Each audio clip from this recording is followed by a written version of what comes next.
your baby is in your arms, gently drifted off to sleep.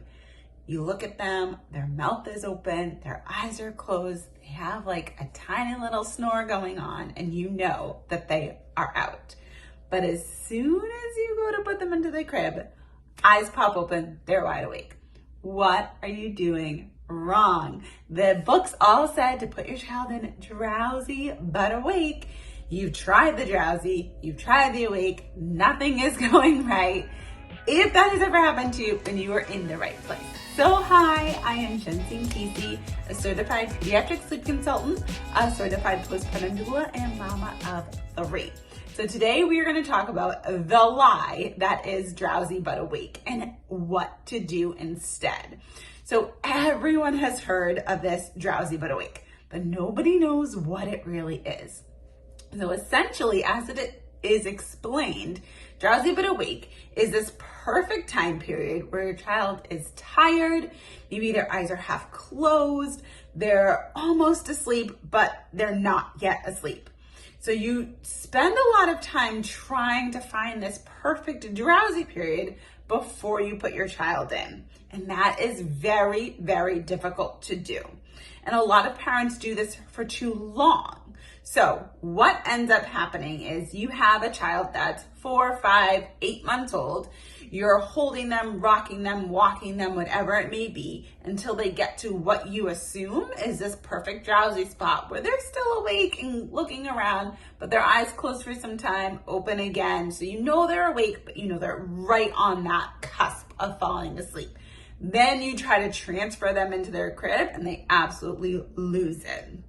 So if that has ever happened to you, just know you are doing nothing wrong, but that whole drowsy but awake is kind of this made up thing that doesn't really exist. You can be drowsy or you can be awake. There's not really a perfect spot to find to help your child get to for them to be able to fall asleep. So I officially am giving you permission to never do that again. Do not spend your time trying to find this perfect time where your child is drowsy, not drowsy, too drowsy, but drowsy enough.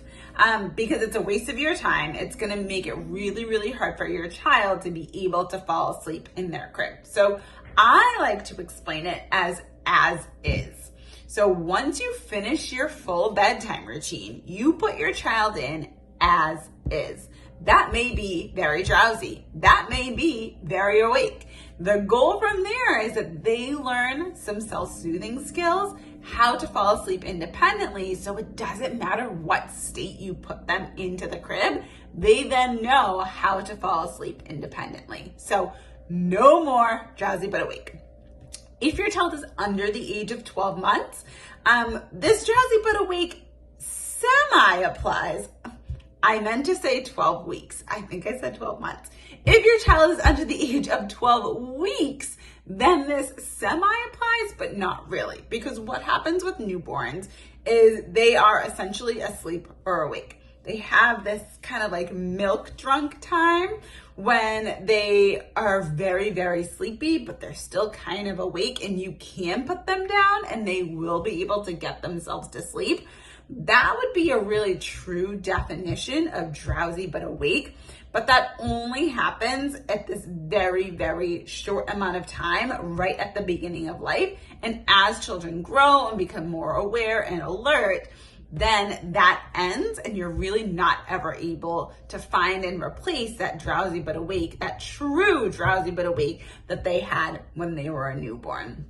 So don't even try it. Just go for as is. Whatever state they are in at the end of that bedtime routine, that is how you put them into the crib, and then you help them fall asleep from that point.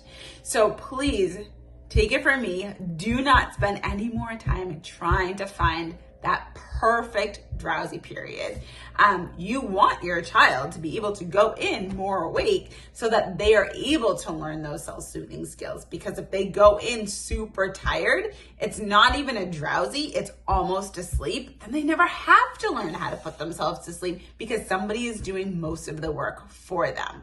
So we're gonna have to let our children be able to figure some things out on their own while we are there to be a support as they learn these new skills. So if you have any questions about that huge lie that is drowsy but awake, pop them in the comments. I cannot wait to hear from you, and I will see you next time.